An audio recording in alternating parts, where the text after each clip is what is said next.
ನಮಸ್ಕಾರ ರೈತ ಬಂದವರೇ. ದ್ರಾಕ್ಷಿ doctor Karnataka Santosh YouTube channel ವತಿಯಿಂದ ಎಲ್ಲ ರೈತರಿಗೂ ನಮಸ್ಕಾರ. ನಾವೀಗ ಮೊದಲೆಲ್ಲ ವಿಡಿಯೋ ಮಾಡಿಬಿಡ್ತೀವಿ. ಈಗ ಪ್ಲಾಟ್ ಚಾಟ್ನಿ ಹೊಡಿಕ್ಕಿಂತ ಪೂರ್ವದಲ್ಲಿ ನಾವು ಏನು ಮಾಡಬೇಕು, ಯಾವ ಥರ ಈ ಥರ ಕ್ಲೈಮೇಟ್ದಾಗ ನಾವು ಯಾವ ಥರ ಮುಂದಿನ ಕಾರ್ಯ ಚಟುವಟಿಕೆಗಳನ್ನ ಏನೇನು ಮಾಡಬೇಕು ಅನ್ನೋದ್ರ ಬಗ್ಗೆ ಒಂದು ಸ್ವಲ್ಪ ಮಾಹಿತಿಯನ್ನು ಹೇಳ್ತೀನಿ. ಫಸ್ಟಿಗೆ ಚಾಟ್ನಿ ಹೊಡಿಯೋಕ್ಕಿಂತ ಮೊದಲಾಗಿ ಪೂರ್ವದಲ್ಲಿ ನಾವು ಬಡ್ಡಿಗೆ ರೂಟನ್ನು ಕೊಡಬೇಕು. ಈ ವರ್ಷ ಮಳೆ ಜಾಸ್ತಿ ಆಗಿರೋದ್ರಿಂದ ಮತ್ತು ಬಿಸಿಲು ಬಿಡೋದ್ರಿಂದ ಬೇರುಗಳ ಎಲ್ಲರ ಪ್ಲಾಟ್ನಾಗ ಬೇರುಗಳ ಸಂಖ್ಯೆ ವೈಟ್ ರೂಟ್ ಡೆವಲಪ್ಮೆಂಟ್ ಜಾಸ್ತಿ ಇಲ್ಲ.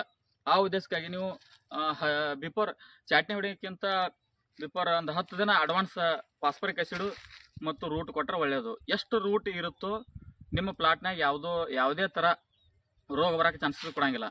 ನೀವು ಮತ್ತು ಆದಷ್ಟು ರೈತರು ನೀವು ರೂಟನ್ನು ಆ್ಯಕ್ಟಿವಿಟಿ ಇಟ್ಕೊಂಡು ಮತ್ತು ಆಮೇಲೆ ನೀವು ಕಡ್ಡಿಗಳನ್ನು ಚಾಟ್ನಿ ಹೊಡಿಬೇಕಾದ್ರೆ ರೈತರು ಏನು ಮಾಡ್ಬೇಕಪ್ಪ ಅಂದ್ರೆ ನಿಮಗೇನು ಸಬಿಕ್ಯಾನ್ ಇರ್ತದಲ್ಲ, ಸಬಿಕ್ಯಾನ್ ಮ್ಯಾಗಿಂದ 4 ಕಣ್ಣು ಇಟ್ಟು ಚಾಟ್ನಿ ಹೊಡಿರಿ ಈ ಸರ್ತಿ.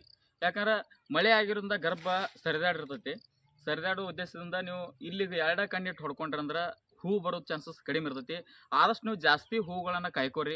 ಯಾಕಂದ್ರೆ ಒಂದೇದು ದಾವಣಿ ಜಾಸ್ತಿ ಐತಿ ಈ ಸರ್ತಿ. ಈ ಕ್ಲೈಮೇಟ್ ನೋಡಿರ್ಬೇಕಂದ್ರೆ ದಾವಣಿ ಹಾವಳಿ ಸ್ವಲ್ಪ ಜಾಸ್ತಿ ಆಗೋ ಚಾನ್ಸಸ್ ಐತಿ. ಆ ಉದ್ದೇಶದಿಂದ ಎಲ್ಲ ರೈತರು ನಿಮ್ಮ ಪ್ಲಾಟ್ನೊಳಗೆ ರೂಟನ್ನ ಸರಿಯಾಗಿ ಮೇಂಟೆನ್ಸ್ ನೋಡ್ಕೊರಿ. ಅದರಿಂದ ನಿಮಗೆ ಸ್ವಲ್ಪ ಮ್ಯಾಗ ಏನತ್ಲ ಔಷಧ ಸಿಂಪರಣೆ ಮಾಡೋದ್ರಿಂದ ಕೆಳಗೂ ರೂಟು ಪ್ಲಸ್ ರೂಟ್ ಚಲೋ ಆ್ಯಕ್ಟಿವ್ ಇತ್ತಂದ್ರೆ ನಿಮಗೆ ದಾವಣಿ ಆಗಿರ್ಬೋದು, ಯಾವುದೇ ಥರ ರೋಗಗಳು ಕಂಟ್ರೋಲ್ ಆಗ ಇಮಿಡಿಯೇಟ್ಲಿ ಬರೋಕ್ಕೆ ಸಾಧ್ಯತೆ.